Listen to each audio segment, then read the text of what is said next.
Question. How do we call?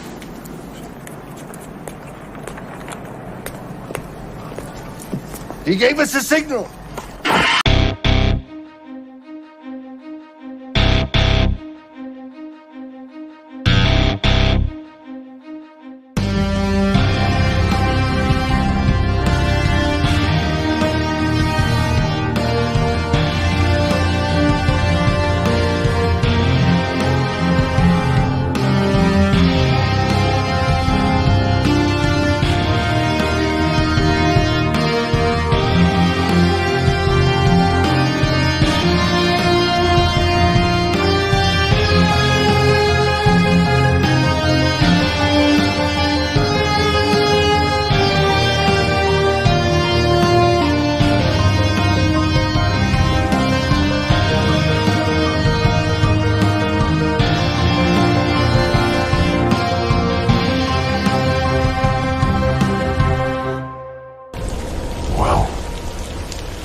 Damn, I love that.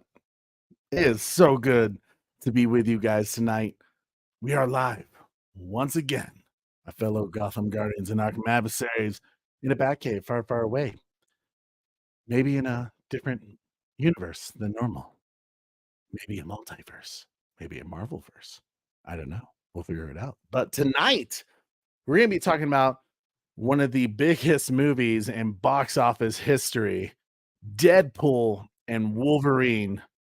Deadpool's debut in the MCU. And you already know, we got to talk about this because this movie was nuts. Like I said in our spoiler-free review with Wonder Wife and I, if you haven't seen Deadpool and Wolverine, this is going to have spoilers in it. So if you haven't, go watch the spoiler-free review with the Wonder Wife. We have a good time on there. Some good laughs. Telling you if you should go see it or not. I don't know how you're not one of the 26 million people that went to go see it this weekend, with $205 million domestically, 8th biggest box office opening of all time, the number one in R-rated movies for opening weekend. Come on, we got to talk about it. And we are. But let's go through all the pleasantries. Hope everyone's doing well. Guys, follow us on one of our social media pages like TikTok, Instagram, Twitter at _Bat Channel. It's just a wonderful way to get in touch with us, to find out what are we doing in our personal lives beyond YouTube, or maybe what you got going on in your lives, or if you find a cool article like I just found out, Super Bro Corey, if you're listening, Monarch Legacy of Monsters Season 2 just began filming in Australia. Can't wait for that. Send us some cool articles. Maybe we'll talk about on the show. And if you're still over on Facebook at Holy Bat Channel, you already know. And as always, it helps us out so much when you guys smash that like, you share this video, subscribe if you haven't already, and hit that notification bell so you never miss it. Corey, did you just switch the logo to the Spider Channel? Maybe. How dare you? We got a little kickback to the Spidey Channel. Hurtful. In a word, hurtful. From good old trolling days. Guys, help us get to 10,000, because when we hit 10,000, YouTube is going to give us that perk to do all those donation charity streams that we like to do, where we've recently raised money for the American Red Cross Disaster Relief Fund. I think we raised almost $200 for the Twisters when we did all those watch parties and reviews and stuff. So that was cool. But Corey, I've actually looked it up. We've together now officially have donated $2,000. I think was the final different number. Charities. All together combined $2,000 for our thing. So congrats to the Bat Channel, the Battalion. Battalion, $2,000. We hit that 2K, so cool, mom.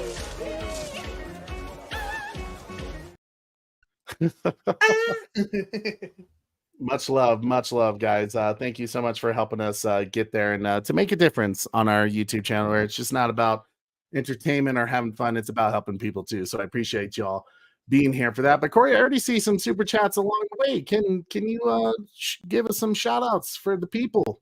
Man, super big shout out to our boy Trevor H with a let's fucking go. Let's do it.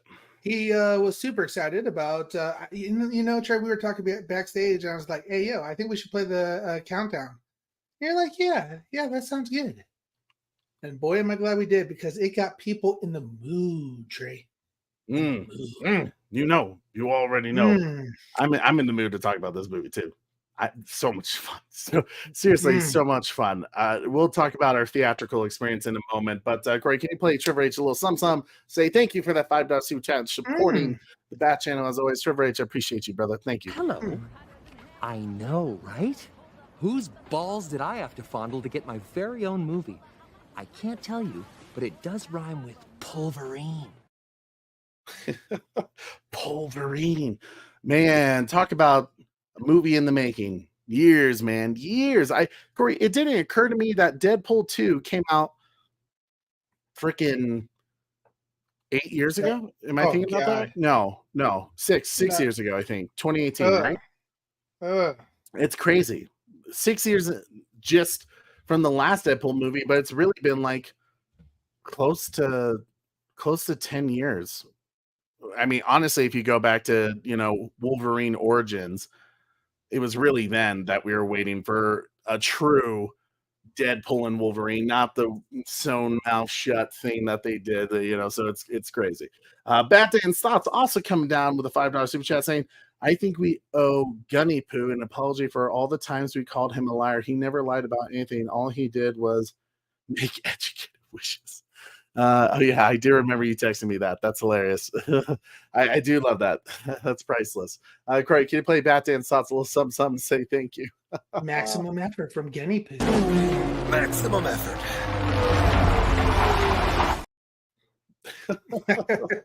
Oh my gosh, that's hilarious. It is great to see all of you. Corey, who's all in the chat today? Man, people are filing in for this one, Trey. It's been good. We got Sergeant Girachina's Rising Renegade, Sock Bulletins. We got Trevor H in the house, Dean Classified Monarch Eyes Only, Darth Star Killer Unleash, Bat Dance Thoughts, Oracle's Clock Tower, Red Hooded Outlaw, Atomic Kaiju 1954 Akio Lee, Bat Fanatic, Red Robin, Beyond the Night, The Butler, Carrie Kelly, Joker's Wild. We have Nine Lives in Hell here. I think I said the Batman Who Laughs, King Donkey Kong, Good Soldiers Follow Order 66, Kaiju, Crazy Craig, Roland, Wayne Enterprises, Wicked Insanity. We have more people filing in here. Well, we got Trevor H is super excited about the Battalion Racing 2000, so cool. But we got Deadpool. What's up, Deadpool? Coming in from South Dakota. Hey! Oh, we have Crash the Puppet, Purple Puppet. What's up, Joshua? Hope you're doing well, brother.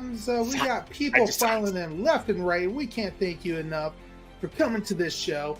Make sure you guys have liked it and you shared it, because this one is going to be a good one. Oh, yes, it is. Yes, it is. And boy, do we have some cool shows for you guys already. Of course, we have our Rebel Moon Director's Cut trailer reaction, which it comes out this weekend. We're going to be doing a marathon, ladies and gentlemen. I hope you guys are ready. It's going to be 6 hours worth of content all on Saturday. We're going to do part 1, part 2. So get ready. We'll give you guys a bathroom break in between. But, and, a little lunch break, whatever you guys are going to do. But all day Saturday, Rebel Moon Director's Cut. I almost said Deadpool. Deadpool. Marathon all day. I'm not going to lie. This was so damn good. I'd be totally down if we did a Deadpool 1, Deadpool 2, and a Deadpool and Wolverine watch party instead. I'm ready to roll. That might be fun when that happens, when they release it on digital to do something crazy like that. But yes, we will be doing all of our director's cuts of Rebel Moon this weekend on Netflix. So be on the lookout to set your guys' reminders. And of course, we're also going to be doing Batman: The Caped Crusader watch party on Thursday, review, Jurassic World Chaos Theory Season 2 review, reaction with the Wonder Wife, and Alien Romulus obviously is coming out very, very soon. So we'll be talking about that movie as well. So we can't wait. So yeah, hit that notification bell, guys. Don't miss out on all the cool shit we got happening on the Bat channel. It's a lot. It's a lot going on, and it's been I gotta say, Corey, it's been a while. Twisters was fun. I am not gonna deny that at all. It is definitely one of the best films of 2024. But there was something about this movie, and maybe it's just typical. I don't know. Honestly, I can't even remember what the last Marvel movie was. I think I blocked it out of my memory. Was it Captain Spider-Man? Marvel 2? No Way Home. No. There's like multiple movies. Dude, No Way Home was the last Marvel film you saw? Yeah. Well, last one in what did I see? Yeah, I saw it. Did I see it in theaters? Yes, I saw it in theaters. I saw it with you. Yeah, so Spider-Man No Way Home would have been the last Marvel movie that I saw. Yeah, I think interesting. Yeah, for me, I'm pretty sure it was the Marvels was the last. Did you see MCU movie. Guardians 3 though? No, I didn't. I didn't see Guardians 3 for obvious reasons. Yeah, that's weird. Just not into that director's style. Yeah. So his comedy's not for me. I'm excited for Chaos Theory. I agree, Joshua. Chaos Theory is gonna be awesome and Alien. So yeah, cool stuff. Deadpool is reverent humor at its best. Yeah, totally. I mean, Ryan Reynolds. We talk about how lucky we are with comic books and bringing those movies to life and finding actors who were born to play those roles. And Ryan Reynolds was born to play Deadpool. Robert Downey Jr. was born to play Iron Man. Apparently now Doctor Doom. I don't know how I feel about that. It's kind of an interesting. I'm curious to see what they do with it. But I'm skeptical on that one. You see yourself become the villain. You know, Ben Affleck as a very Frank Miller style Batman, like perfection, kind of Kevin Conroy a little bit in there too, and Hugh Jackman as Wolverine. And this movie did some cool stuff, man. Did some cool stuff. Corey, what was it like in the movie theaters? When did you get to see Deadpool and Wolverine? Oh, buddy, we saw it on Sunday night.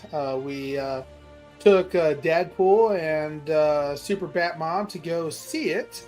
We were for Dad's birthday. Saturday, Mom had to work, and then Sunday we kind of really celebrated Dad's birthday.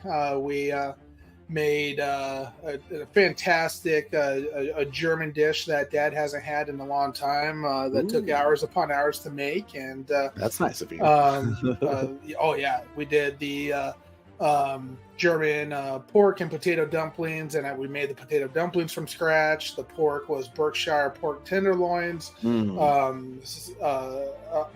oxykin sauerkraut, made cottage cheese with chives, really awesome sourdough rye bread with the strawberry jam, and made a bunch of stuff, and made homemade applesauce, dude. I haven't made homemade applesauce in years. My God. Went all out, and it was a fun time. And then we smashed dinner, and then we're like, oh man, about to pass out from dinner, but nope, we got to go see Deadpool. And we my theater's a little bit smaller, but they do have this experience called the Olay experience, where OLE experience, where it has the seats that kick back, the little bit nicer music and everything like that. But but it's one of those theaters where it's kind of small and intimate. So we pushed up. I got front row. So typically people don't sit front row, and I was like, you guys sit front row of this because it's basically a home theater. And you typed into this small theater, and man, it was a good time. Sold out. So it did sell out in my theater. People were laughing and cracking up all throughout the movie. So it was a fantastic time. Dude, I would agree with that. I felt we went to an IMAX there, and normally I do Dolby, right? Because I like the audio quality, but Dolby was sold out. Couldn't even get in. So the only option was IMAX, which normally I go, oh, IMAX. I know, right? Like IMAX is bad. I'm just a Dolby guy. I love the Dolby theater. It's just how I am. It was cool seeing an IMAX theater because the IMAX theater has more seats, and I felt like the audience was. I don't get rowdy. I'm one of those people, like you probably heard me in my spoiler-free review say, like, I'm very much, I care about theater etiquette. I try not to speak or, do anything that might distract anybody or myself from the experience of the film. And I couldn't contain myself. I was a freaking nerd going nuts and going like, oh my God, I can't believe that. There was one particular scene that happens that I literally jumped out of my seat and was like clapping and cheering with everybody. And it was so infectious to feel that energy, that pop. And I seen No Way Home opening weekend, and there was moments that people cheered, but this was on another level, in my opinion. Like, people went crazy. I haven't had a similar experience like this since Top Gun Maverick, really, because people were clapping and cheering during that movie. But, yeah, Top Gun Maverick, for sure, of clapping and cheering and like woohoos and such like that. Yeah, very funny movie. Very funny movie. Lots of laughter, which was great to see, and it was fun to hear what people would laugh at. So like, that was amazing as well. Yeah, I agree. And Oracle's Clock super chat from Oracle. Yep. Oh, sorry, go ahead. $5 super chat from Oracle's Clock Tower doing, hey Trey, is this a return to the series? An honest, marvelous review from a DC fan. Oh my God, that's funny. Yeah, we did have that series, didn't we? That we kind of kicked off for a little bit. It kind of got away from because I didn't care about like reviewing movies like the Marvels. What was it? Ant-Man, Quantumania, Ant-Man and the Wasp. Was there anything else between that? I can't recall. I don't know. I mean, we've done some of the Spider-Verse movies. I didn't even do Madam Web. But yeah, you could say that. It is, I mean, always an honest review from more of a DC fan. And I mean, to have someone like me who is very knowledgeable about DC, somewhat knowledgeable about Marvel, especially when it comes to like Wolverine and a little bit of Deadpool. But even this movie did things that I was kind of like, I know that's something, but I don't know what that is. And fans were going nuts. So I don't know. But Oracle, thank you so much for the $5 super chat, supporting us as always. Corey, can you play a little something for the Oracle?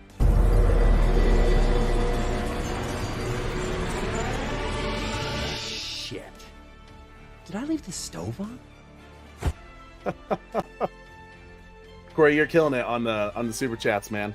I love that so much. Are you ready to break this down? You ready to get into our spoiler review of Deadpool and Wolverine?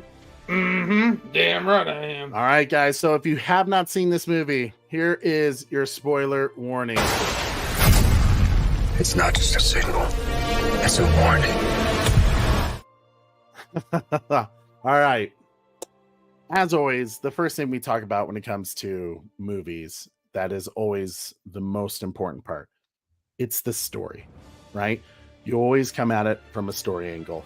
And I feel like there was a lot of pressure on this movie because if you know anything about me, it's almost funny that we joked once, Corey, when we were kind of trolling people, when we were again attacked by DC fans because we didn't like Peacemaker, when we started joking about the Spider-Man channel. And the truth is, I've always been more of a Wolverine fan. Wolverine has always been more my guy. Yeah. And Wolverine over Batman? No, Batman always wins. Batman's always number one in terms of superhero. But in terms like if you said the DC world didn't exist and I had to pick someone from Marvel, Wolverine's my guy. Oh, interesting. And probably that goes to my respect and appreciation for just how talented of an actor Hugh Jackman is. Oh, so sure. Sarah and I actually did a X-Men Wolverine marathon, watched all the movies all the way up, and the Deadpool films all the way up to Logan. And that film, I had to stop. I've seen that movie maybe 7 times. And Logan, yeah. Oh, wow. And I said to my wife when we started watching it, I like paused the movie, which I normally don't do. And I just kind of looked at her and was like, this movie still is special to me. Like, it's just one of those movies that it deconstructs the superhero genre in a way that is unexpected. And I have such a deep love for that movie that I was worried about this movie. I was worried about Deadpool and Wolverine for the simple fact that it was like, because how are they gonna mess with this movie? It's so perfect. I wouldn't mess with it. And then I go, Hugh Jackman wouldn't do anything to ruin that movie. He wouldn't come back and be like, to him, he always said, I'm not coming back, right? You know, Logan is it. And Ryan Reynolds teased for a long time, and finally he came back. And the fact that they opened up this movie. But I think you also need to give credit before you move on to that. I think you also need to give credit to Ryan Reynolds. Ryan Reynolds does such a fan service in everything that he does, especially pertaining to Deadpool, that you knew that he wasn't going to take away from anything that his buddy Hugh Jackman has done or what his movie is about. Well, I think what makes Ryan Reynolds so good is he knew that was going to be a question. He knew a lot of people were going to be like, are you really going to mess with this movie? And in true Deadpool fashion, how do you get past that? How do you get past that expectation of messing with that performance? And the truth is, make fun of it. Make fun of the people's expectations that you are going to just completely obliterate it. And the fact that he just starts the movie out like, I know so many people were wondering, like, how the hell am I going to do this movie and not mess with Logan? She's like, I'm going to mess with it. Like, get ready. Here we go. You know, prepare yourself. I mean, just break down that wall. I'm going to break down that question. And to start it off with a scene at his grave, the X, using his body to fight against the TVA man and playing the NSYNC bye bye bye, like gold, comedy gold right there. And I was immediately okay, like almost making fun of someone like me who was worried about it, to where I could ease up and be like, oh, all right, here we go. Let's go. Let's do it. Let's fucking go. And Corey, where would you rank that in the opening of Deadpool movies? Because the openings, it's almost expected, right? Like, you need something so iconic with where the first movie was, the second movie has another cool opener. Ooh, what's your thoughts on Deadpool and Wolverine? That's tough. I think you have to give us, oh man. Yeah.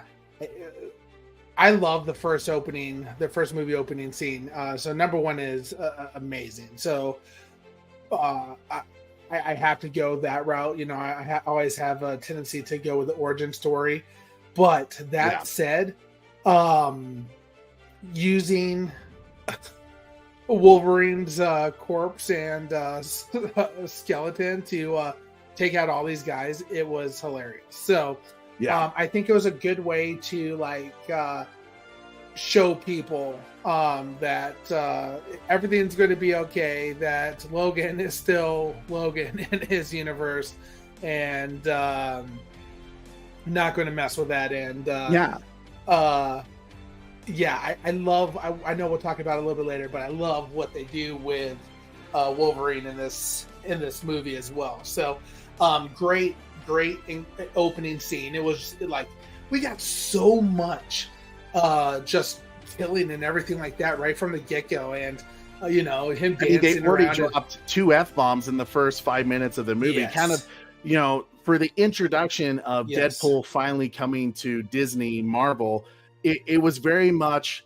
Deadpool's curtain opening of being like, Yes. I'm here, bitches, you know, Yes. and I'm gonna do it my Yes. way, you know. Yes. And I want to talk about yes, he respected Wolverine right from the get-go.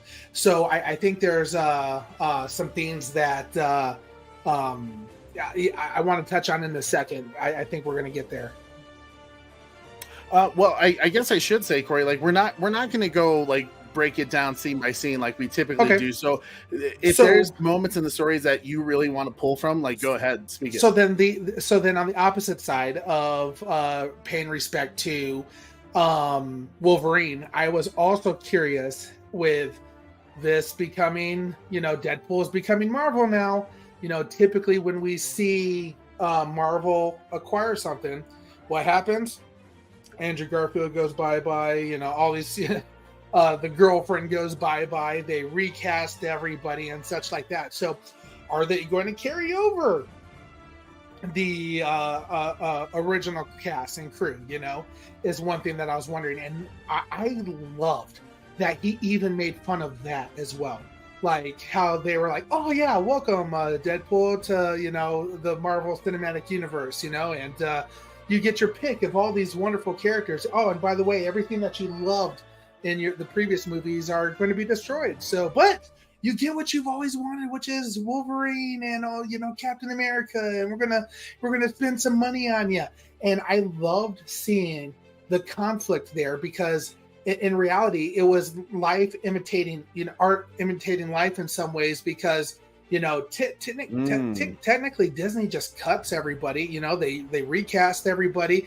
They could have easily acquired Deadpool and recasted somebody else if they wanted to, and recasted all of his friends and such like that. So it was cool seeing him fight for the original cast from 1 and 2. And while his girlfriend Vanessa wasn't, was kind of seeing somebody else, it kind of showed that drama of like, oh, they're going to be faded away anyways. It's easy to, let them go because he's in this new universe now, So it was kind of cool seeing that play off in the movie as well as I'm sure it played out in real life as well too. Like, we're going to recast, people. And I'm sure, that was part of the, fight with Disney to make this perfect film.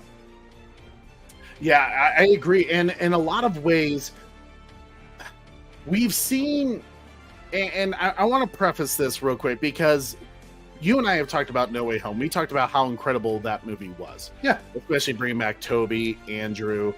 And to me, I don't fully consider that a multiverse film. And I know people are going to be like, dude, it literally is a multiverse. I consider that more Spider-Verse. It's yes, it's multiverse, but they really just focus on the Spider-Man portion of the generations, right?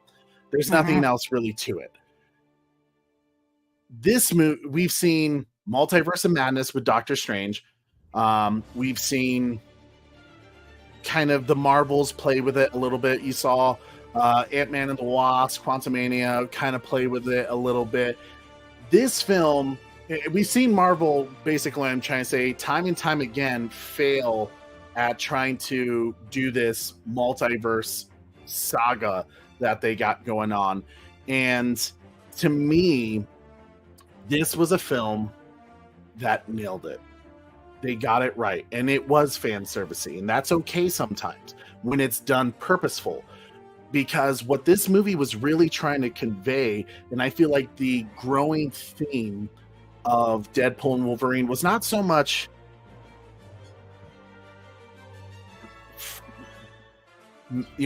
mattering, like finding your purpose, like trying to matter in this new world that Deadpool is now joining, right? Like he's this off character that he doesn't belong in the MCU, and here he is. How does he find his place? How does he matter? To me, it was also about legacy of Marvel, and more importantly, a bit of a swan song, of honoring what came before and saying the past matters, the present matters, because it's going to go into the future of what makes this franchise live. And what came apparent to me about that was when one of the, big cameos towards the middle end of the movie says, they don't remember us. We're the forgotten, and you could feel when people saw some of these cameos, man, audiences went nuts. The theater I was in, they went nuts. And you know what it was? We haven't forgotten you guys, and that made the old generational fans feel good inside, because they knew, especially how Ryan Reynolds, Shawn Levy took care of this movie, these characters. Every character got a chance to shine, to be honored, respected, some wrongs fixed and righted. There was so much of that, and it was tipping the hat and the final bow for a lot of 20th Century Fox Marvel films that got us through in the early 2000s, right?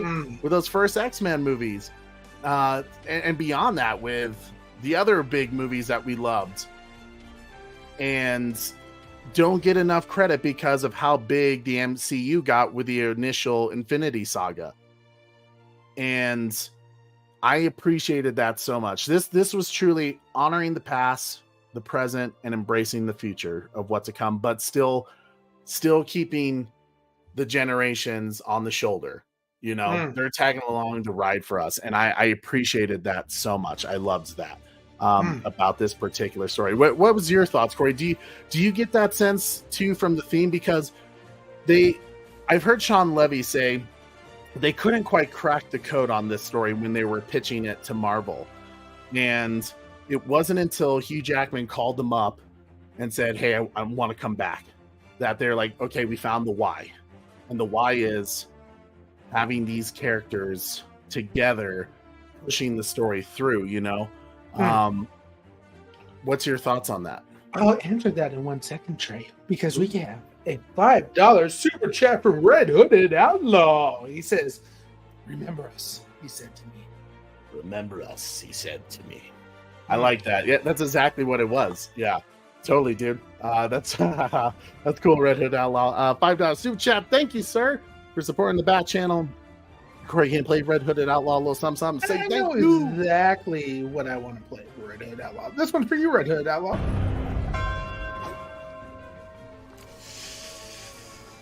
Oh, I'm touching myself tonight. That's so funny, Corey. But yeah, Trey, no, you go ahead. What were we gonna say? No, go ahead. You're gonna have to repeat your question, Trey. You're basically asking me about how they brought back all the different superheroes, like Elektra and Blade, right? And everything like that. You and I always kind of talk about, like, when the story, the important part of a story is the theme, right? The purpose, what is driving us along, the motivation. Yes. What did you think of what was driving the story? You're exactly right. Getting all these people together and doing a true, like, fan service for these heroes was so impactful, Trey. Like, think about this. Not only were they honoring, Fox and Marvel and everything like that, it was amazing seeing Elektra come back, Blade, seeing Gambit, and then, dude, when he asked about Daredevil, I was like, Ben Affleck? I got so excited too. And then Jennifer Garner was like, "Nope, he's dead." I was like, that, and then I started dying laughing, dude. I was like, that is so freaking funny. But so it's awesome that they're honoring these characters that, it's kind of called classic. We like Elektra, we like Blade, and it's funny because Ryan Reynolds has his Blade ties as well, so it's really funny to see that as well. But not only do they honor these fantastic superheroes from Marvel and Fox, they did it to DC as well, bro. Freaking Wolverine coming in like, "Oh, we could treat you so much better down the street." Dude, I was freaking dying laughing there. I was like, "Oh my god, dude!" Yeah. How they were slamming DC as well, but honoring a DC character at the same time. Like it was so great to see. Yes, Nine Lives in Hell here. They definitely hated each other through Blade Trinity. So it was almost like a an amend, making amends of everything that has taken place before. So, with this movie, they honored these past superheroes and by doing so, they made the fans respect this movie even more. And I think that's why it's doing so well in the box office. We got an R-rated movie, and Ryan Reynolds speaking for all of us Cavill fans and everything like that. So it was great to see them poke fun of that as well. So I think I just was really happy to see how they brought in these cool, even what's her name, that Daphne girl, Daphne Keane, who plays X-23 from Logan. Yes, that was even awesome to see them kind of work together as well. So there's like so many like heartfelt and strings being pulled at all. Your heart is being pulled at with all these different strings by including all these fantastic people, and it really much was like, okay, this is happening. It was it was fun, dude. I agree. And this film, while it's funny, because let's just face it, Deadpool is a funny ass character that just is, you have no idea what this dude's about to say, and it's going to be the most ridiculous scene ever, and it just, Ryan Reynolds' delivery on it is just perfection. And the fact that they were able to still have comedy, incredible action scenes, and a story that I feel like fits in the MCU. Yeah, he's breaking the fourth wall, and I was kind of worried about that. Like, how does that work with having a straight character like Wolverine who doesn't break that fourth wall, and having him in that scene? We've always seen him in a very serious movie, right? With the Wolverine, Logan, all those movies where it's like, okay, how's this going to work with them? Like, I see it, of how Ryan Reynolds can make it work, but is it going to ruin the heart of the character of Wolverine? And no, it doesn't.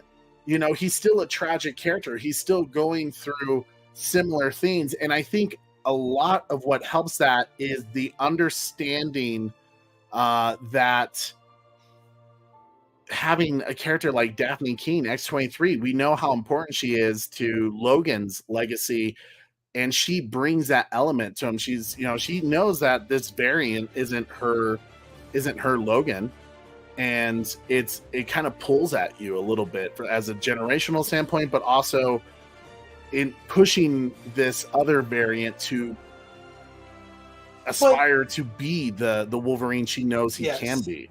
And I think that's what I loved about that relationship so much, is that she helps pull the worst Wolverine out and makes him the great Wolverine, because deep down all the Wolverines kind of don't give a shit, and like have that, like, just let me be type mentality, even Logan did, if you recall the first X-Men and such like that, get the hell out of here, like that's true. But the cool thing about Wolverine is when he is needed, he shows up.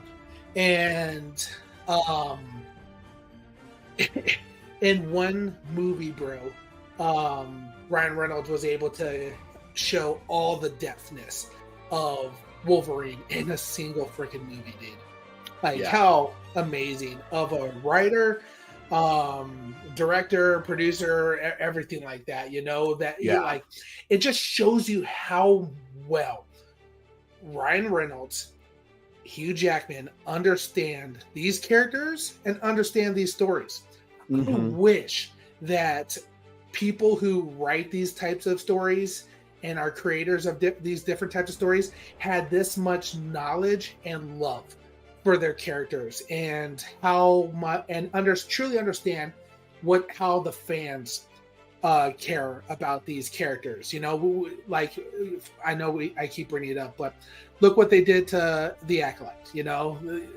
That's a show that shows no respect for the story, the characters, everything about that show. Where here it's just genuine care and fan service for these characters, for the actors that are playing these characters, and it was beautiful, man. It was beautiful. This is, yeah. I don't want to say it yet. This is was an amazing movie. I Yes, agree. The respect is real. I love that, Butler. The respect is real, and I think a lot of that goes to it. We go through this entire story about Deadpool, finally joining the MCU, but I can't remember who said it in the chat, but this concept of anchor beams. I think that is a brilliant idea that are starting to incorporate into this this world and this universe, multiverse, that I think is going to be a driving force in the future of MCU. I think the anchor beam, as we start to see, we know Logan was Deadpool's anchor beam, and his death is what kind of sets that in. So, right, it's paying respect to Logan in a way, and is the driving, the kind of the catalyst that kicks everything into motion of why Deadpool has to make that harsh decision to go against the TVA and, in a way, go against the MCU and kind of like, no, like if you're going to have us, you bring us all with you, and I think that sets up with, the big reveal and announcement that RDJ is back as Dr. Doom in the MCU, which is going to be interesting because I think that's going to weigh heavily on our characters that know Tony Stark is Iron Man, and seeing a variant out there that looks like him that is the big bad as we get into Secret. Well, there's an Iron Doom, so... Yeah, there is. I mean, there's a comic book line that goes through that whole story. I just think a lot of fans were wanting to see Victor Von Doom done in the original... the original story that a lot of people are accustomed to with him. So I think a lot of people I think it's a lot of wait and see of, with the Russo brothers back, how are they going to play this? But I think this anchor beam, because even someone from comicbookmovie.com actually asked Kevin Feige about the anchor beam theme, and he didn't talk too much about it. He just said, I'm glad you noticed it. He's just like, keep it in mind. So this is definitely going to be something very important in the future. And who knows who the new anchor beam now is of Deadpool's world? Is it Deadpool, or now because we have a renewed faith of this once worse Wolverine who's now the hero, is he claiming the spot from the original Logan? I don't know, but it's cool to know that Hugh Jackman's Wolverine is still out there and very much could be in the MCU going forward as Wolverine. So I love that. Yeah, I think we can easily get a Deadpool and Wolverine too. I agree. To all those that hate the MCU and hate Kevin Feige, I laugh at you. The MCU will be getting darker and better while Guns DC will get goofy. Coming from a DC fan, man, I can't deny it. I'm more excited about Marvel than I am DC right now. So what does I that wouldn't go tell that you? far. You're not? What do you mean? I wouldn't go that far. That you're not as excited for Marvel? Well, no, Why? I'm not excited about DC, but outside of Deadpool, I'm not really excited about Marvel. Like, Oh, interesting. Okay, well, I mean, I don't know. There's some things they're doing that I'm kind of curious to see how they do. I don't think the MCU is quite dead yet. I think, well, obviously it's not, because look how well this movie did. I think it's one of those things when you make a movie that the fans want, the fans show up, and when it's done right. And this movie was done right. I don't think the Marvels was done right. I don't think Ant-Man and the Wasp 3 was done right. I don't think a lot of Marvel shows have been done right. Loki was good, and this show does take a lot and is a continuation of where season 2 of Loki ends. And I loved the Loki series. I thought that was a very cool multiverse take, but WandaVision was I didn't care. Trey, one of the things I wanted to ask you, buddy, was in your non-spoiler review, you mentioned pacing and the story's pacing and how it didn't feel like a 2-hour film. I completely agree with you. What do you think was like, why do you think this formula worked out so well? I think it's partly because it has so many genres within the movie. You know, it's a comedy, it's an action flick, it's a buddy cop movie, it's about friendships. I think the fact that Ryan Reynolds and Hugh Jackman's friendship in real life is very public, and people, it's, you know, it's very much a thing people are aware of. And I think it's just such a fun movie that if you're a nerd and you know the universe, you know MCU, you know the comics very well, I think you're finding so many things that are just keeping your mind like, oh my God, there's that. Oh my God, we got that Wolverine. Oh my God, we got that Wolverine. Oh my God, we got all these Deadpools. Oh my God, there's that. You know, I think there's so much that it just stimulates the minds that like you're so invested because you're a generational fan, you're maybe new to the Marvel universe, or it just, everything was done so well. And I think just the energy of this movie was so positive, so electric. It's really an electrifying film that time just speeds right off, you know. And for me, this film righted a lot of wrongs, you know, from Channing Tatum as Gambit. He was announced to be Gambit for the longest time. He was supposed to be Gambit in X-Men Origins, but the scheduling didn't work out because I think he was filming one of the G.I. Joe movies. And so they put in someone else, but they always said, hey, he's getting his solo movie, he's gonna have it.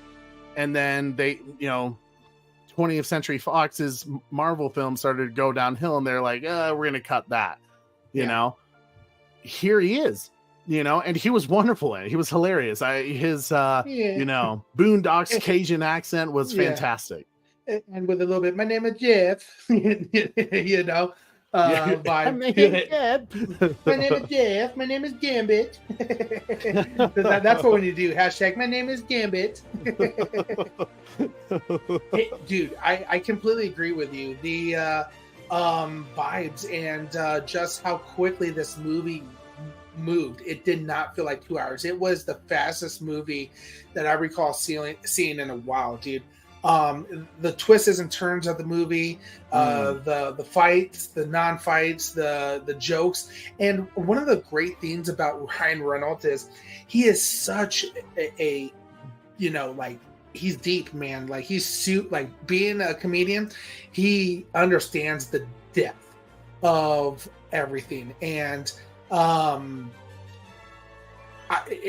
Deadpool 3 here, I was constantly like watching the movie like this, like, you know, I'm like, okay, this is what they want me to focus on, but then I'd start looking in the background and see like, oh shit, they got that, oh man, look at that, you know, like, that's hilarious, dude. And you know, like, all the you know, like, I'm gonna need to watch it again because I know for sure I didn't catch everything, like you said earlier, because he threw so much at us. It was, you know, it was such a fast pace, but not fast pace movie.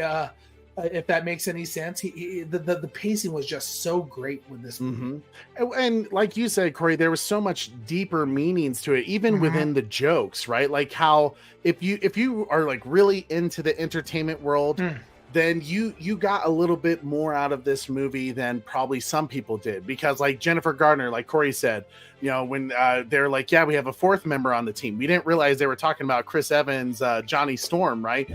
We were thinking like, oh my God, they actually got Ben Affleck's Deadpool. I mean, Daredevil. And she was like, oh, Daredevil? And she's like, nope, he's dead. And everyone knows there was that side comment. It was a side joke to her referring to Ben, you know. And even they made fun of Hugh Jackman with his divorce. And I think that was the theme, is that there were so many deeper meanings to jokes, to stories, to cameos, to Easter eggs, that it's an overstimulating movie, that there's so much to it. You could watch it probably 20 times and still find something new. For sure. And I think that's part of what makes it so successful. Like, even their fight sequences, the songs they choose, there's a lot going on and yet you're still able to be in the moment, be in the zone with these characters along for this ride, this journey. And it feels personal in a way. It feels personal to Ryan. It feels personal to Hugh Jackman. It feels personal to all the cameos that they had. But it feels personal to the fans, like I said, because there's a lot of people who grew up on some of these characters. They grew up on Wesley Snipes being Blade. And, who knows if we ever get that new Blade movie, because it's been pushed back so many times. But there's so many things that people got to sit there as fans and go, oh my God, I can't believe they did that. Yes, here we go. Yes. And I think it was great too, because, they did touch on some very, hard things that people have gone through, like Hugh Jackman and his divorce after 25, 27 years, and Jennifer Garner and Ben Affleck's divorce and everything like that. So it was cool to see them kind of make fun of it and joke about it too. And can I say something a little controversial, Trey? Very controversial. Go for it. All right, I'm going to say it right now, everybody. Ben Affleck fucked up. Saying it. Ben Affleck fucked up. Jennifer Garner over J-Lo any day of the week, people. You Jennifer do Garner, have a major crush on Jennifer Garner. It's because she's a band girl, isn't it? She played the sax.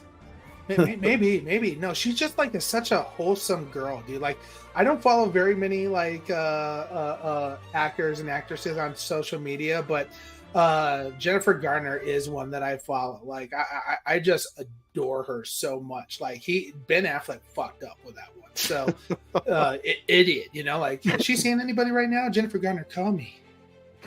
If she's watching this, Jennifer, please call Corey up. He also plays the saxophone too. Yeah.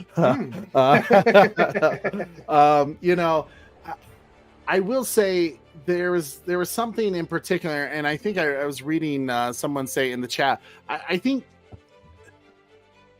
Ryan Reynolds, what he's so good at in terms of storytelling is he knows what the audience is wanting, and he knows how to play with them.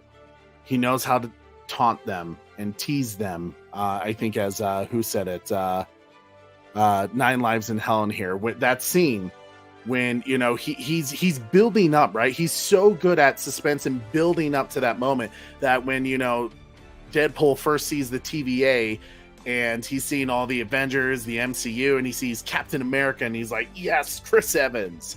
And so when you go into this other realm and you see Chris Evans, and they're teasing you because you see a little bit of the blue, the white, and the red on his cloth, and you're like, oh my God, this is a Captain America variant. It's Captain America. And like, they got Chris Evans back, because even Chris Evans said, like, hey, I don't know, maybe when the time is right, but they really have to pick the right story. So you had actors talking in the background who knew they were a part of this project, but were able to kind of build that suspense, like, oh, maybe they're just never going to come back, because why ruin that moment they had in Endgame? And to have him, everyone's building up to this moment. Even Deadpool's like, because you could feel Deadpool is a fan of these characters. He's a fan of Wolverine. He's a fan of Captain America. And they get to this moment, and all of a sudden it's flame on. And my father-in-law, the Tad father, the Ham Smaka, he is a big Fantastic Four fan. And I'm pretty sure I heard him giggling like an idiot the moment Chris Evans said, flame on! And I just like turned and was like, yep, he's a happy camper right now. He can't wait for the Fantastic Four movie that's coming out. I think if Ryan Reynolds wanted a variant Captain America, I think he probably would have got it. Yeah. But I think he thought it would be funnier if he was, Fantastic Four member, versus because it's a film that, I mean, the first Fantastic Four wasn't awful, but like, it's one where Chris Evans will say like, hey, they didn't quite hit the nail on the head on that one. It was, he was lucky and happy that he got a second chance with Captain America, but it's a movie he would like to forget about Fantastic Four. But to have him come back in that role, doing that thing, you just made a true multiverse film even better, and you messed with us about it, because everyone knows, everyone's thinking it's Captain America, man, it's Captain America. And to tease us like that, I think you keep the audience guessing, and I think once again going back to that pacing, that's where pacing is so good. What's up, Sin Havoc? Thank you so much, brother, for telling people to like, share, and subscribe. I think it just shows the like King Donkey Kong said, the brilliant mind of Ryan Reynolds, and knowing that it's funnier to have him be the Fantastic Four, Chris Evans, versus the Captain America that we all thought we were going to get. You know, they played it right from the get-go, like, oh, American, you know. So we thought it was coming. You know, we saw Thor in there as well. Yeah, they cut a lot out of Deadpool 3. I can't wait for a director's cut of Deadpool 3, or the, you know, like some special features and such like that. God, if there is a director's cut, give it to me, please. I'll take it. I will freaking take that. I'll take it all. Yeah, give it to me all. I think part of what I also loved about it is Deadpool and Ryan Reynolds, they're not afraid to make fun of everyone. Equal opportunity offenders, right? They're making fun of the woke crowd. They're making fun of the people who call the woke crowd. They're making fun of fans who always demand, well, that's not comic book accurate, you know, with 5'4" Wolverine. And, you know, sometimes, like I say, sometimes things are just ridiculous in, you know, like it works in comic books, but it doesn't work live action, like Superman diapers. And to see that, like Ryan Reynolds, he's having fun with that. He's playing with that, you know, like there you go. You got your comic book accurate Wolverine. If that doesn't work for you, I also got the yellow and brown Wolverine fighting Hulk. I got this Wolverine from Uncanny X-Men. You know, there was so much to it that like he's having a lot of fun. And you feel that fun, you feel the actors having a great time, and it's infectious. And this film is like, it's like a virus of positivity, you know? And I think one of the things that you know, like it just shows how in depth that Ryan Reynolds and Hugh Jackman's actual relationship, and, you know, outside of the movie world friendship goes. So their chemistry just works so well on the big screen. And like Mom said, she says, howdy Deadpool Wolverine fans, when you get a chance, check out the Hot Ones YouTube interview show with Ryan and Hugh. Freaking hilarious. Dad has seen that show, that interview 4 times already. I've watched it twice. So good. It is such a hilarious interview, and it was and it's funny, Trey, they got really fucked up with the bomb, which is fantastic, because one of these days I'll release our, you know, Hot Ones experience with the Bat Channel, and it, like, the bomb fucked us up. So, you know, it was funny watching Ryan Reynolds and Hugh Jackman go through Hot Ones, because the moment they tasted the bomb, I'm pretty sure I saw myself in Hugh Jackman. Same here, dude. I remember, you know, just like, and you're dying. You're literally dying. Your body's like, why did you do that? Why do you hate me? Why do you hate me so? Right. Yeah, we'll definitely have to release that video. Maybe that'll be like a members video that we release sometime. That could be cool. Crash says, I love it when the movie makes fun of the fans who are too attached to the comics, or the fanboys who think they know it all. You know, and I think that's the thing, is he also showed them a lot of love. You know, he gave them a lot of comic book accurate things, but he also poked fun at everybody. He poked fun at himself with, you know, some Blake Lively showing up and all that. And even that one, I think there's that scene where he kind of says something to the effect of, you know, the human body has a number of bones, but if you're watching Gossip Girl, it's an added bone to it. It's like 257, something like that. And he's making fun of that because in Gossip Girl, his wife was in that. Blake Lively was in that show, so he's poking a little fun too there. So, dude, nice pull. That had me dying as well. Probably the best actor or actress was Peggy, Dogpool. That scenes with Dogpool had me dying, bro. Like the way he was like flicking as the dog was licking him. So yeah, dude, I agree. Dogpool is hopefully that thing returns. I heard Ryan Reynolds say to get the dog to lick him and kiss him, they had to put salmon paste in his mouth. and he said it was god awful, and it was like 50 degrees outside, so it was cold. It was just like not a great time to have a dog like mouth fuck you. But I loved one thing that was great, even with Sarah and I, we were farm sitting this weekend, and one of their dogs is this cute little small thing, almost looked like Dogpool, maybe a little cuter. We saw the movie, it jumped on me, when we got there to help farm sit, and it started like doing that same thing, licking on my face, and I just looked over at Sarah, and she was like, "Please don't do that. Don't do that with Dogpool." Kudos to Ryan Reynolds for that. Dude, Mom hated that scene. It was so funny watching her squirm during that. Like, she's like, "Oh God." And I couldn't stop laughing, man. Like, Ryan Reynolds did a fantastic of just diving right into it. He's like, all right, I'm gonna embrace the suck and make this as funny as it possibly could be, dude. Yeah. It's just so great that once again, I know we keep saying it, this story is fun. It has heart to it. It rights a lot of wrongs, because for me, one of the biggest heartbreaks I ever had with Hugh Jackman's Wolverine, didn't get the yellow suit. At the end of the Wolverine movie, in a deleted scene, they show the mask, and we never got to see him with the mask, even in Days of Future Past. When he put on, that was the scene, Corey. That was the scene. That was the scene when he freaking comes out and puts on the cowl. That was the scene. I jumped out of my seat and I started screaming and excited, and I couldn't contain myself. This is a guy who thinks about theater etiquette, from my brother-in-law who's chewing on ice cubes during the movie. Yes, I'm talking about you flat earther, Ben. Flat Earth Ben.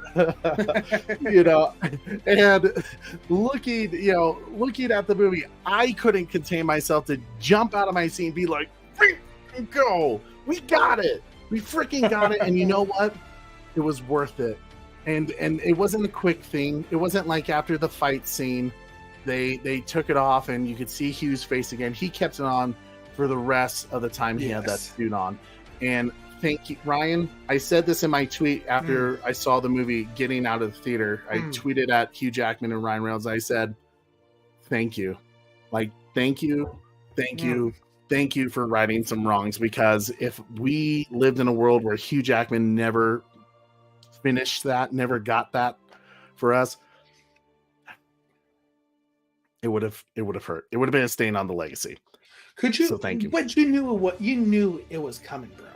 Like, I had no doubt in my mind. The second you see the yellow suit, you knew that we were gonna get the cow, bro. Like, it was just, when are we gonna get? Because Ryan Reynolds was going to give us what we wanted, and he delivered, buddy. He delivered. I agree. I guess anything part of the story, anything else, but as we're kind of getting towards the finale of the storyline, the ending. I think it was a cool storyline. Like you said, there's moments that you're kind of freaked out that they're gonna kill off Hugh Jackman's Wolverine, that this is how he gains redemption. They're building to that moment. You know what it kind of reminded me of, Corey? It reminded me of Top Gun Maverick, where with Tom Cruise's character, they're kind of building up. They're setting us up for the death that we know. It feels like they're pushing it, and they're trying to prepare us a little bit and make it hurt. And you kind of felt that with Hugh Jackman's Wolverine, and then to have Ryan Reynolds kind of take that away from him, which in a way it's comedic. Because he's like, no, I'm not going to let you have this moment again. I'm not going to let you take this from me. I'm going to be the one that sacrifices this. And you knew they were going to fight over who's going to be the hero, So it's like, he's going to be I'm going to sacrifice myself for you, bro. Like, it was such a fantastic portion of that scene. And man, it was amazing. And then the fact that he wasn't, and Wolverine would have been able to do it on his own too. He wouldn't have been able to reach. They needed each other, and I think that's what made it even more great. And at that point, I was like, oh man, this is it. They're both done. And I was like, is this really it? Deadpool says he knew that the second that they both went in there, anything can change. The power of one, the power of two, the power of Deadpool Wolverine. Deadpool Wolverine. Yeah. And he knew that they were going to survive. And I was kind of hoping that would be the case, but I was like, man, this was such a beautiful movie, such a fan service movie. We saw, the others, kind of die and such like that back at the whatever they called it, the no man's land. And I was like, is this the end of them, And no, they came walking out, and man, I was cheering, dude. I was like, yeah, cheering. I was tearing up a little bit too, because it was like it was just like, it's a weird feeling. Just as Top Gun Maverick was almost 30 years in the making for fans, the sequel, finally getting the sequel that everyone wanted. This was 15 years in the making with Hugh Jackman and Ryan Reynolds to this moment, and they landed it, man. They landed it perfectly, and it gave you everything you wanted. And as I see that the Batman Who Laughs says, fan service done right. And sometimes fan service is like, when it's just being done for fan service and it doesn't hold any weight to it, that's when I usually have an issue. But every fan service moment in this had a purpose, and it fit in this story so well, from Jon Favreau, Happy Hogan, to Wesley Snipes, Elektra, Channing Tatum, and everything. Daphne Keane is just so good, man. With X-20, thank you. I loved this movie so much. We can ban Crash the Purple Puppet right now. Get him out of here for everybody. Man, let's go. I love that movie. That's like one of my all-time favorite movies. It's okay, Crash the Purple Puppet. Not everybody can be winners. Oh, that's hurtful. We love you, Joshua. But I do want to talk about you see, Red Hood Outlaw knows those are fighting words for SBC. Jesus. They know how much I love this movie, and I absolutely love Top Gun Maverick. I have this ready to roll whenever I need it. Man, I still look damn good in this jet, bro.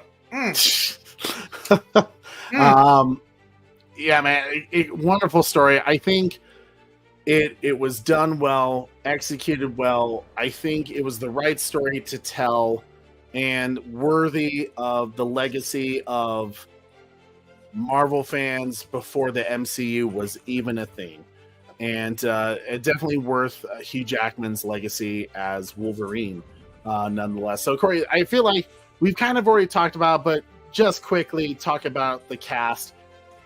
Before we get there, real quick, too, we should mention the Wolverine and Deadpool fighting 100, another Deadpool's. That was a brilliant scene. Absolutely fun watching them just kill them all out. And Nice Bull, what do you mean by regenerate?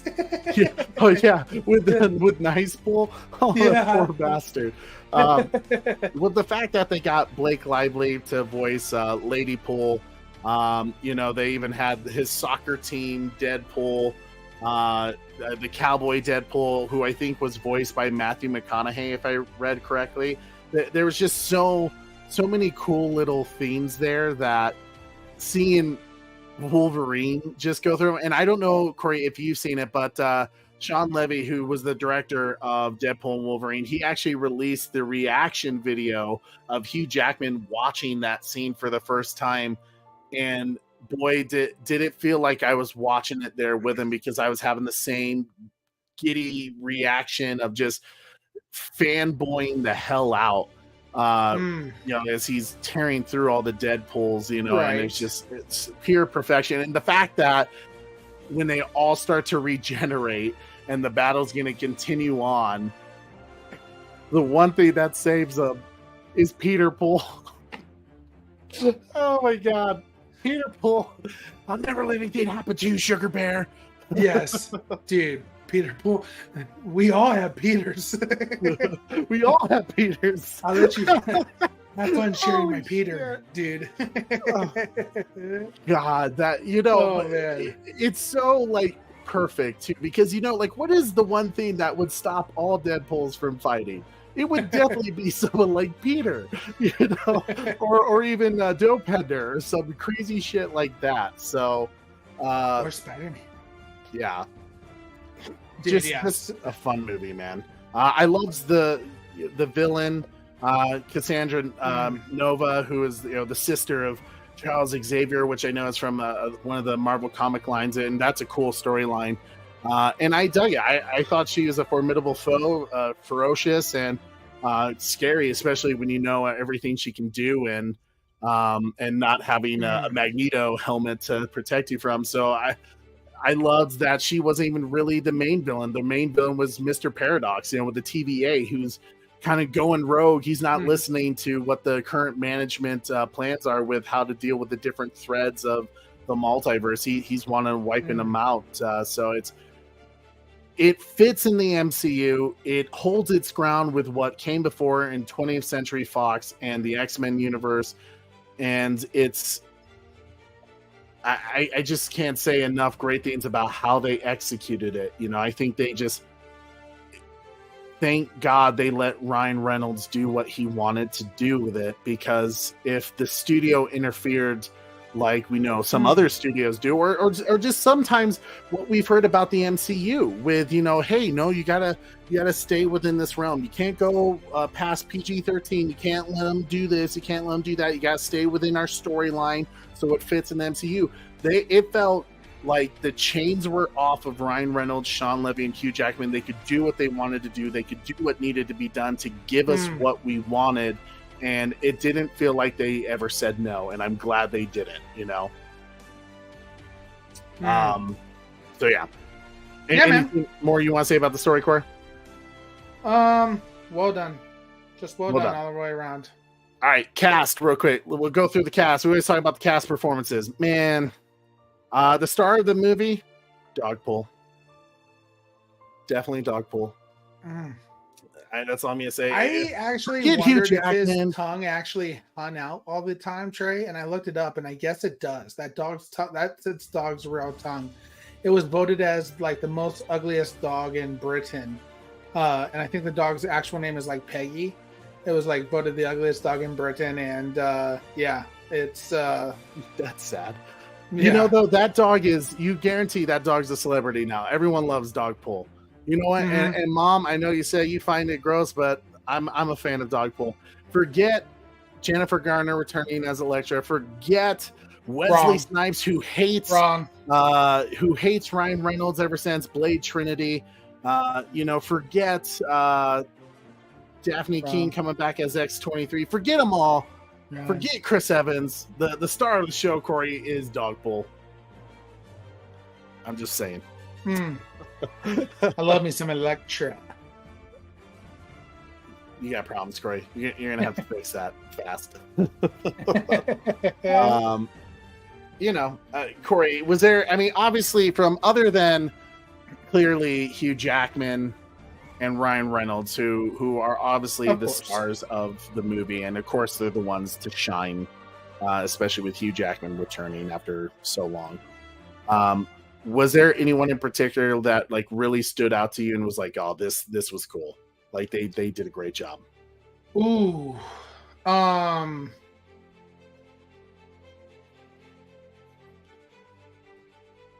Let's see. Well, obviously, we're gonna have to give it to Channing Tatum. Gambit was fantastic. Wesley Snipes was so much fun seeing. Jennifer Elektra, of course, she's a top one for me. It was fun seeing top and never mind. Yep. Yes. Yes and yes. Or bottom, whichever she prefers. Whatever. Yeah. Chris Evans was fantastic. Was awesome as well. Man,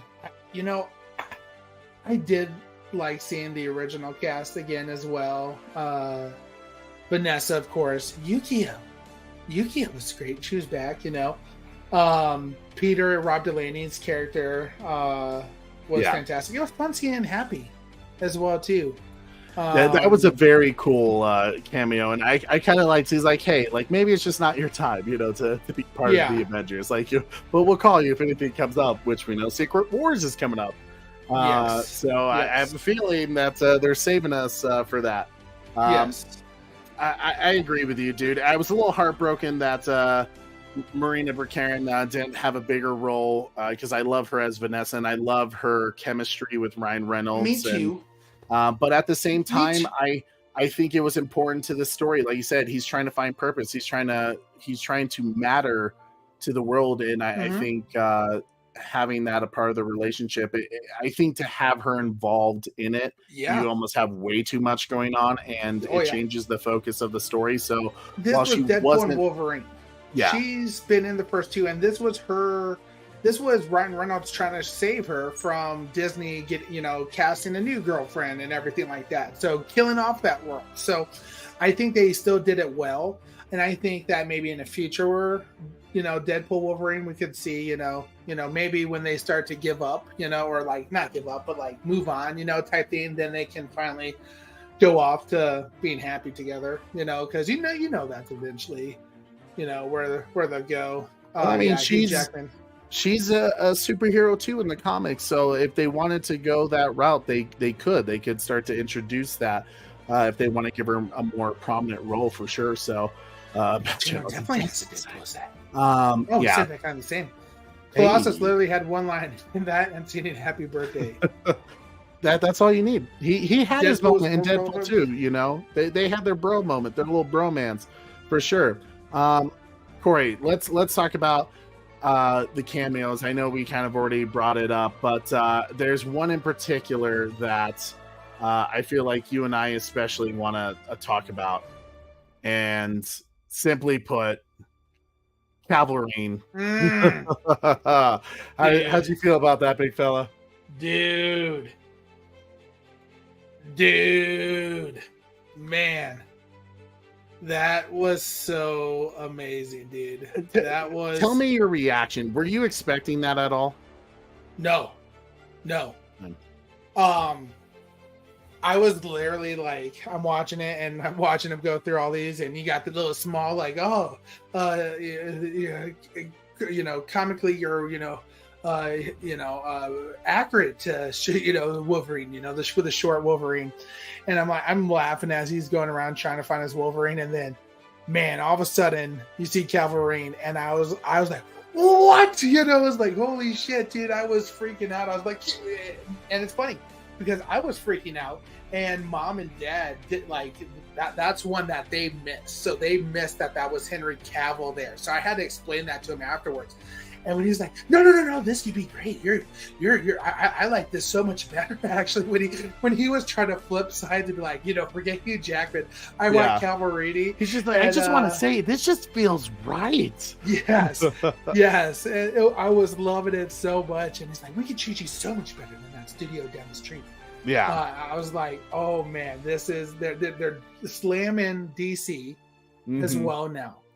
And absolutely fantastic, Ryan Reynolds. He played it correct. He played it like, because he showed respect to Henry Cavill, obviously. Yeah. He wasn't dissing Henry Cavill for his Superman. He was like, oh no, you're amazing ass.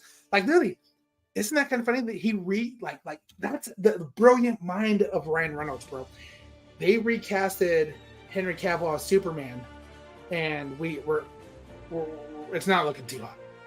Yeah. They recasted Hugh Jackman as Henry Cavill to just kind of show the reverse side of things. Like, ooh man, this feels right.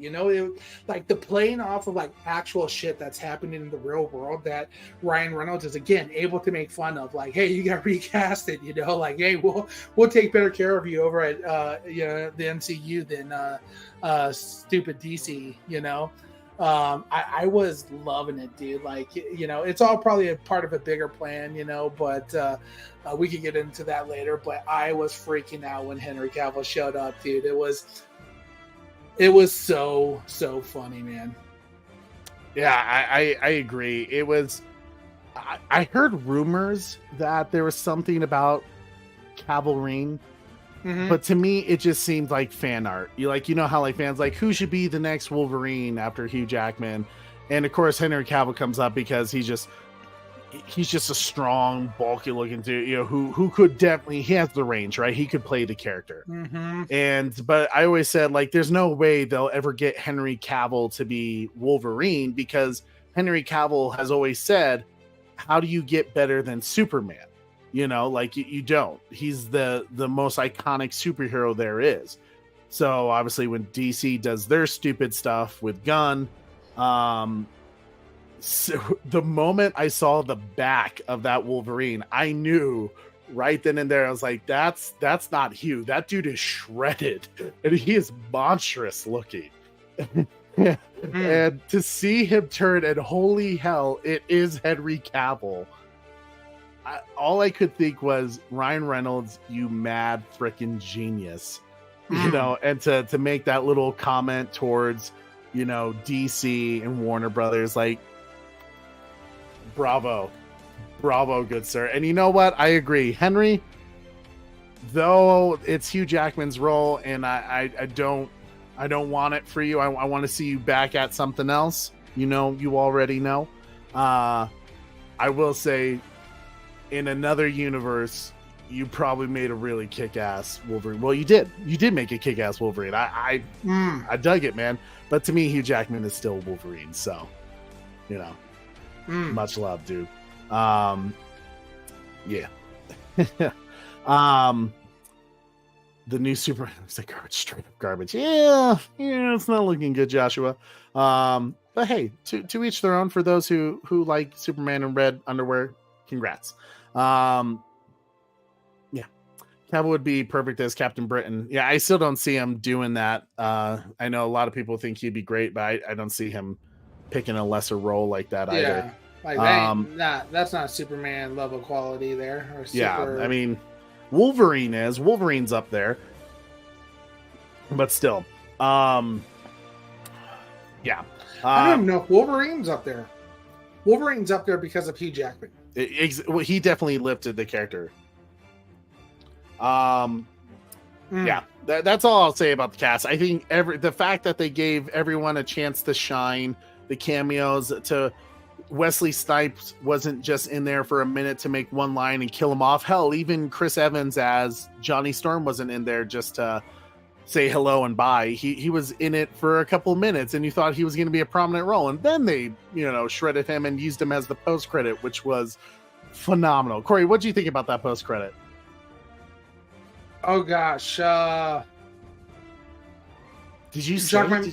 Yes, I did stay. I'm trying to remember. Okay, so the post credit is Deadpool's back at the TV, and he's just like, "Hey, for all of you who didn't believe that Chris Evans said all the horrible things that he did about Cassandra Nova, like, here's my proof." Yes, that was so freaking funny, dude.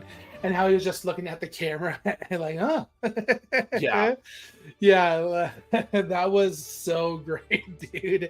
How he just totally set him up like that. That was super freaking funny, man. But even the mid credits were fantastic as well too. They did a great job, that's for sure.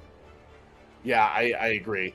And of course, we always like to give some love to the director because they're the ones in the captain's seat trying to make this all work with all the personalities, all the actors, and trying to hold the vision that they want in the cinematography.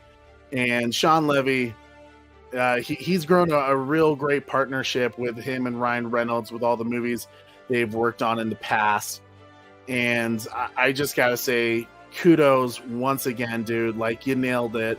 I freaking loved it. I just thought it was so well done, and you gotta tip your hat where credit is due, and that starts with Shawn Levy, Ryan Reynolds.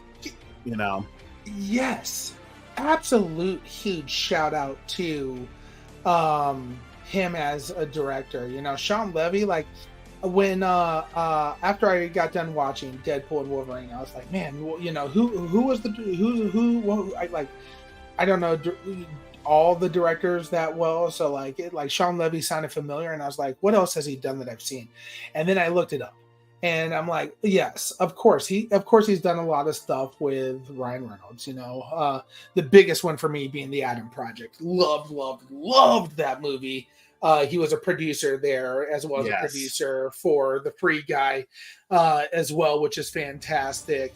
But you just look at his movies that he's been a part of and has helped out with, and it's, he's done a lot of big things. So it's, Night at the Museums and Cheaper by the Dozens, and I can go on. And working with Hugh Jackman on Real Steel, which is a great kid film too. So he's Real Steel, absolutely. Mm-hmm. He's a very talented director that I think is able to achieve. I think he's able to achieve the mission, the story, and clearly he did that with this movie. And he has a real eye for.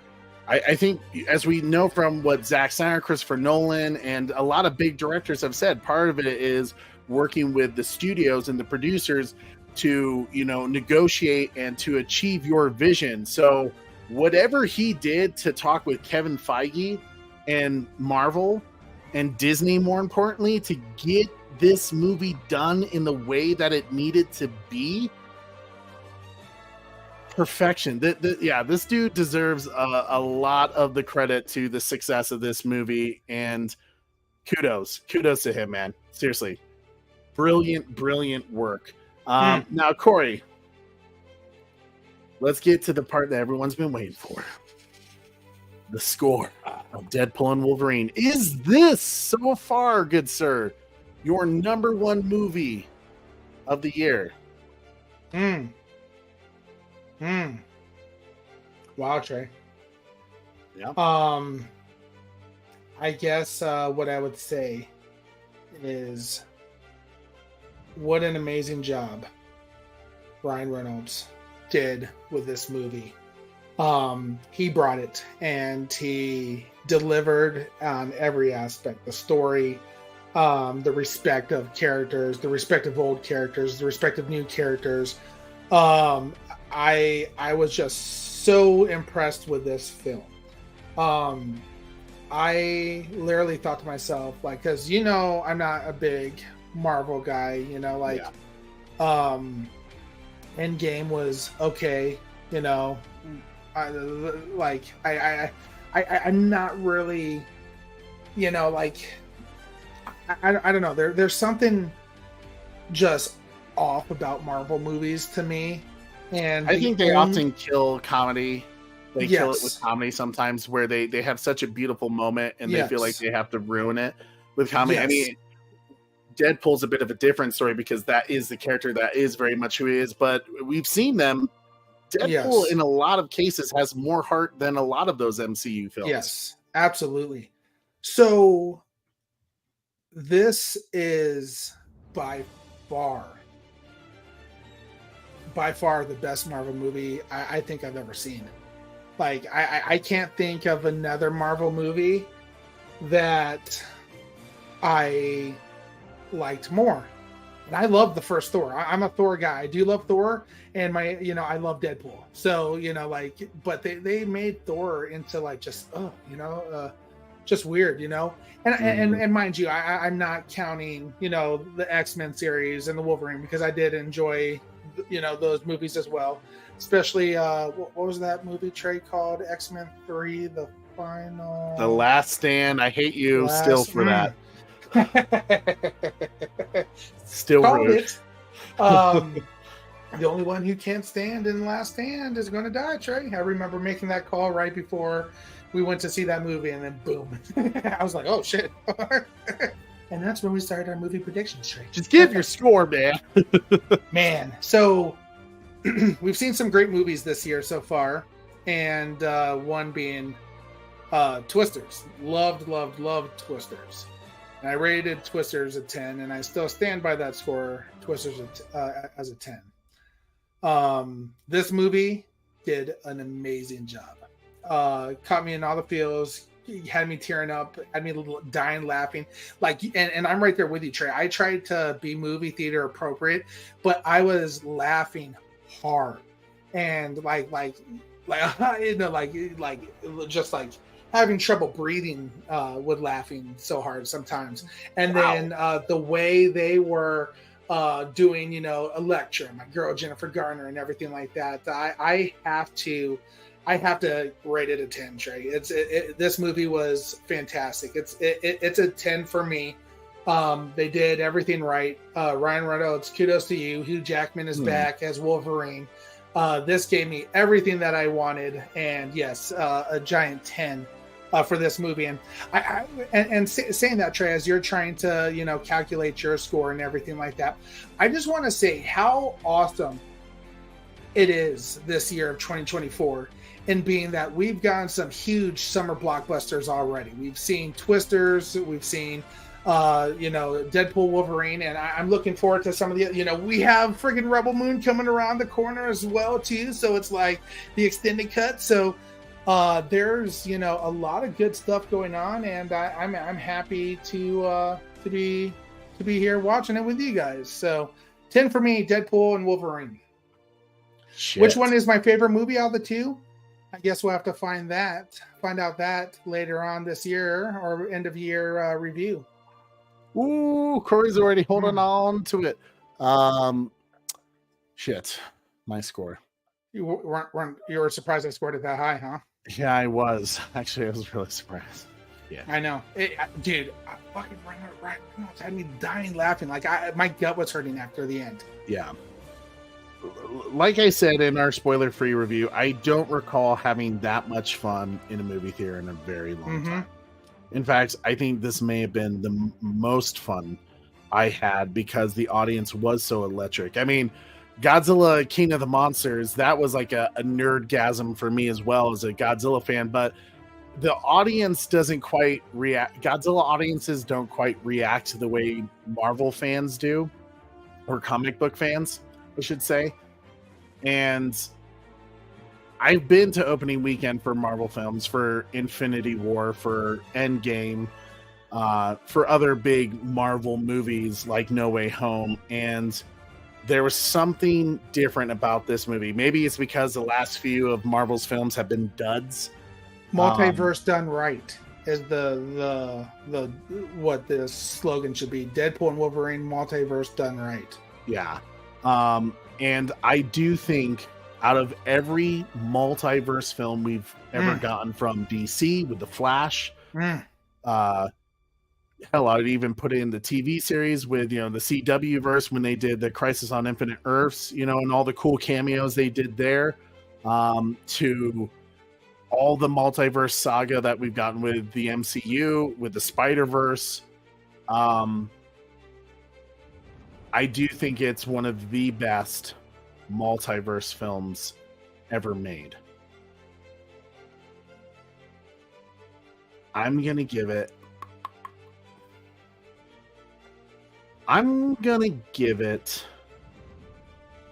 a 9.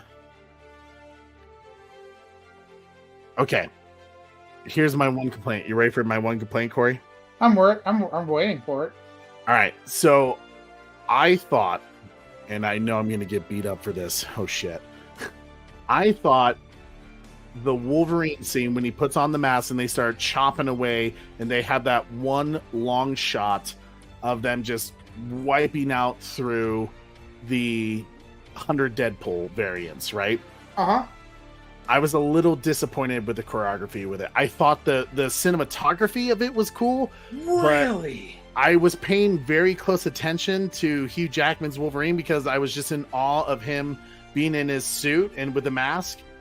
And if you watch closely, his choreography stays the same pretty much throughout when he fights in that. Like, it's always a 3-punch stab, next guy, 3-punch stab. And to me, I thought Days of Future Past and even Logan and I think they had better fight sequences with Wolverine than that one. Hell, I even thought the fight sequence with Deadpool in the desert or in the van was slightly... I thought it was executed better than that movie or than that particular scene. So wow. It took me down just a smidgen. That's a small criticism. Everything else, I was like, oh, love you. So I'm gonna say 9.7. I'm gonna go 9.7. It's probably 9.8. I could say 9.8.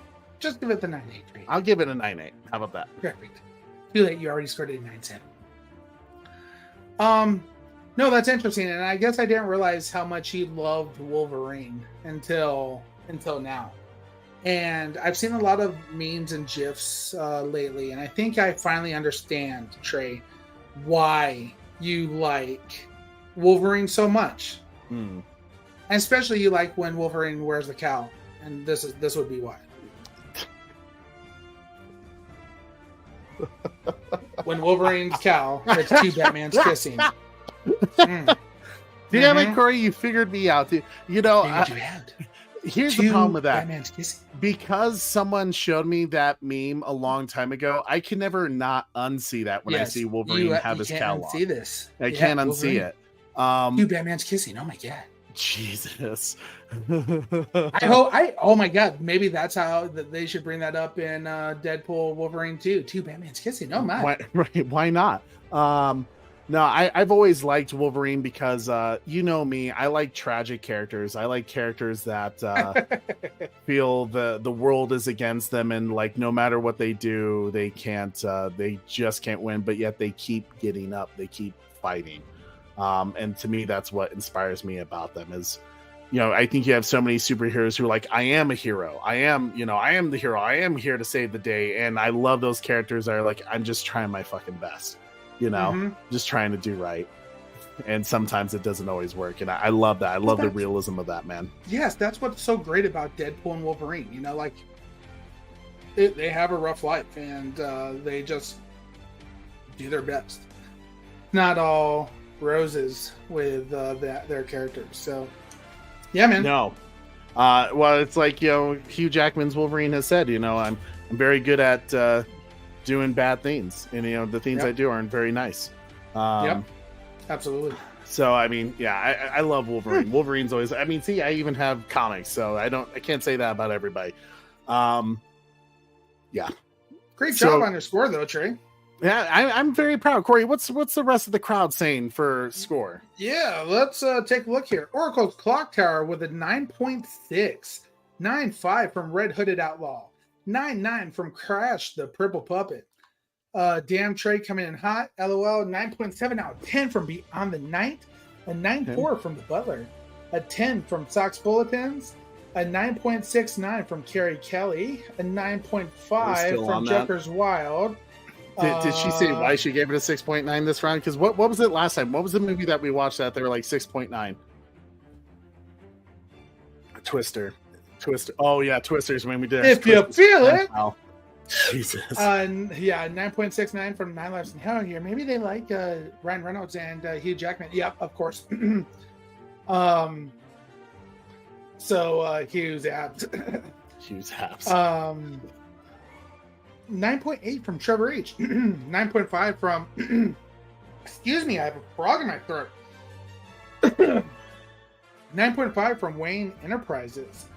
A 9.7 from Kaiju Crazy Craig Rowland. A 9.9 from Good Soldiers Follows Order 66. A 9.5 from King Donkey Kong. An X out for 10 from Dark Star Killer Unleashed. You know what? What? Shit, I kind of want to change my score because that's just a cool way to think about it with the X. Yeah, 10, baby. No, I'm gonna stick with 9.8. Yeah, X is a cool score. I like it. A 9.3 from Bat Fanatic. A 10 out of 10 for all that. Twister was Crash Fire. So Super Bat Mom says Deadpool already gave it a 10 plus. As for me, I haven't been the biggest Deadpool fan, but it has grown on me. Loved seeing Hugh, and I can really appreciate all the talent of Ryan Reynolds. A 9.5 from Super Bat Mom. Hey, Super Bad Mom, I just got to know, did you catch the Easter egg when they're in the van and they're fighting and a certain song started to play? Yes! Oh, dude. Dude, I started hitting. I was punching him. I was like, oh, yeah. And then they flipped to another Greatest Showman song, dude. I was loving that so much, man. That was so awesome. 9.7 from hashtag Restore the Snyderverse guy. A 9.4 from Red Robin, a 9.8 from Dean Classified Monarch, Eyes Only. Beyond the Night said, like TBC said on the X, who said theaters were dead. Blood and Honey might not make top 5 anymore. Because of that, I can't take any of your top 5s ever seriously. Batman gives it a 9.75. Cheers. Let's see who else we got here. Bishop's in the house. What's hey up, guys, just Bishop? stopping by to show some love. Deadpool Wolverine was a masterpiece. What did he score? My brother Bishop. Yeah, Bishop, let us know. Let's Guys, see. Bishop just started a YouTube channel. Yes. You should check it out. So is Batman Slots, Socks, Yes. him and Socks do a cool Marvel show Mhm. together. They also talked about some Star Wars. Don't listen to Batman when it comes about Godzilla, though. He's a bit wrong on Yeah, that. don't listen to Batman at all when it comes to. Don't listen to him. Take it or leave it here. Sorry I'm late, y'all, but ironically, I'm about to go check out Deadpool Wolverine right now. Well, you make sure you come back later, take it and leave it, and comment. Yes, on I this want to hear video. your score.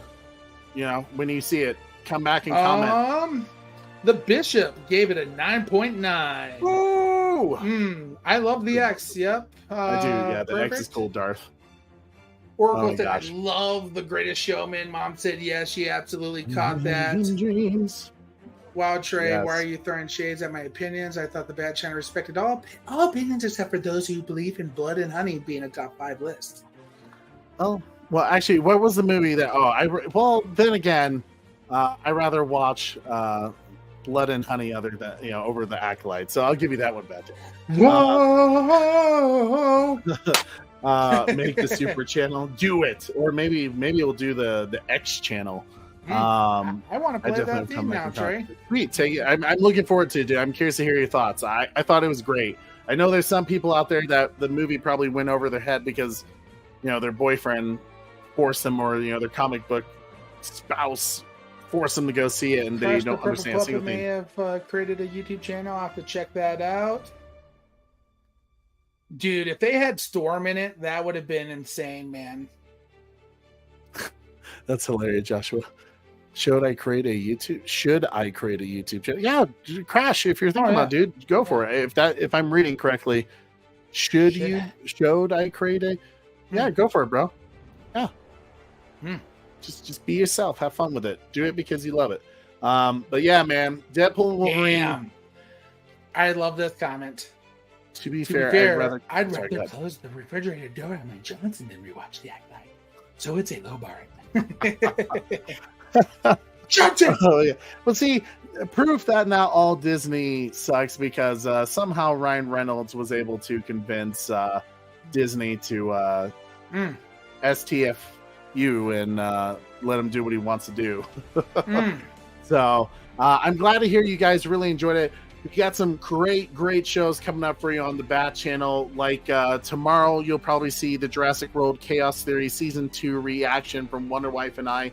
I'm hoping to also get out the Batman Cape Crusader trailer reaction, even though I know the show is coming out Thursday. But Thursday, we are going to do a watch party, so make sure you guys set your reminders for that. We will be doing Alien Romulus soon. And then, of course, this Saturday, Rebel Moon Director's Cut, marathon watch parties all damn day. Join us, get your popcorn ready. We hope you guys are ready for it because I'm super stoked. So that is definitely one of my anticipated films of this year. So I know Zach's going to cook because now the gloves are off. The chains are unleashed. So Zach is he's coming in hot. So be prepared for Saturday. Can't wait to see you guys there. As always, guys, thank you so much for hanging out with us. Thank you to all of us who gave us super chats today. Corey, can you go over those real quick? Yes, sir. Thank you so much. Trevor H. with a $5 super chat. Batman's Thoughts with a $5 super chat. Oracle's Clock Tower with a $5 super chat. And Red Hooded Outlaw with another $5 super chat. Remember, us, he said. Us. Thank you. Guys, thank you so much. Replay crew, if you're watching, comment your scores, your thoughts about Deadpool and Wolverine.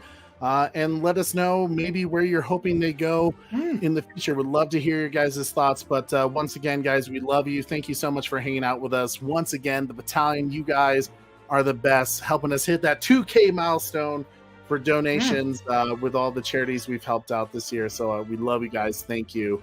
It's so cool. As always, it helps us out so much when you guys smash that like, you share it, so you subscribe if you haven't already, and hit that notification bell so you don't miss all the cool shows we have coming up. I am your host, Trey, with Super Bro Corey. And don't forget to tune in weekly. Dang, Deadpool time. Sing Wolverine channel. Bub. See you later, guys. Have a great night. We out, buddy. Love you guys.